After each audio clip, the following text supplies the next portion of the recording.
বুবলি এখন কেন প্রচারণায় আসেনি সেটা আসলে আমি বলতে পারবো না, কারণ আমি জানি না আসলে পরিচালক বা প্রযোজকের সঙ্গে কোনো বিষয় নিয়ে মনমালিন্যতা হয়েছে কিনা। পরিস্থিতিটা আসলে যে কোনো আর্টিস্ট বা ডিরেক্টর বা প্রযোজককে অনেক বেশি ডিসঅ্যাপয়েন্ট করে। ব্যক্তিগত বিষয় নিয়ে খুব বেশি স্ট্রেসে ছিলাম বা পরিবারকে সময় দিয়েছি, আর সেই জন্য ডেড বডির পরবর্তী প্রচারণাগুলোতে আমি খুব একটা অ্যাটেন্ড করতে পারিনি।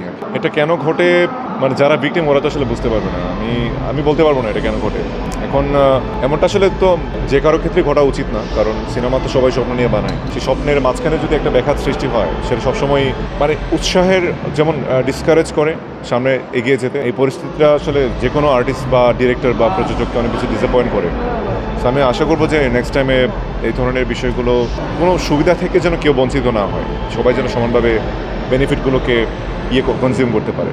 মায়াদা লাভ এখনও চলছে, এখনও অনেকগুলো সিনেমা হলে যাচ্ছে। সো ফিফথ উইক, তো সেখানে ঢাকার বাইরে আমি if I am not wrong এখনও 10টা সিনেমা হলে ছবিটি চলছে। সো এটাই বলে দেয় 5th উইক পর্যন্ত যেহেতু রানিং আছে, so cinema is going good. এটা বুবলি এখন কেন প্রচারণায় আসেনি সেটা আসলে আমি বলতে পারবো না, একান্তই তার ব্যক্তিগত ইস্যু। কারণ আমি জানি না আসলে পরিচালক বা প্রযোজকের সঙ্গে কোনো বিষয় নিয়ে মনমালিন্যতা হয়েছে কিনা। সেটা সিনেমাতে খুব নর্মাল, সো এটা হতেই পারে। বিষয়টা এমন নয় যে কোয়ালিটি ইস্যু নিয়ে কোনো প্রশ্ন রয়েছে। এটা আমার মনে হয় বুবলিকে পেলে প্রশ্ন ওকেই করেন। আমার মনে হয় যে, কারণ আমি বুবলি এগ্রি করি নাই, এখনও পরিচালকদের সঙ্গে ফাইনাল কোনো ডিসিশন দেয় না। স্বপ্নধরা BFDA অ্যাওয়ার্ডে পারফরমেন্স করছি, এটা বাংলাদেশ পরিচালক সমিতি এটা আয়োজন করেছে। আমার আসলে অনেক অ্যাওয়ার্ড ফাংশনেতে পারফর্ম করা হয়, তো পরিচালকদের দ্বারা অর্গানাইজড হওয়া কোনো প্রোগ্রাম এরবারই প্রথমবার। আমার কাছে ভীষণ ভালো লাগছে, আর প্রোগ্রামটা ভীষণ বড় করে খুব সুন্দর একটা অ্যারেঞ্জমেন্টে আয়োজন করা হয়েছে। সো আমার মনে হয় যে খুব চমৎকার একটা প্রোগ্রাম হবে। আজকে তো রিহার্সাল করছি আমরা, রিহার্সাল শেষ করে আগামীকাল হয়তো স্টেজে উঠবো, এবং পুরো প্রোগ্রামটার বেশ সাজানো গোছানো মনে হচ্ছে, খুব চমৎকার একটি আয়োজন হচ্ছে।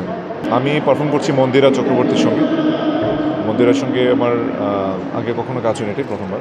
মানে হোপফুলি আমার পারফরমেন্সটা দর্শকদের ভালো লাগবে যারা এখানে উপস্থিত থাকবেন।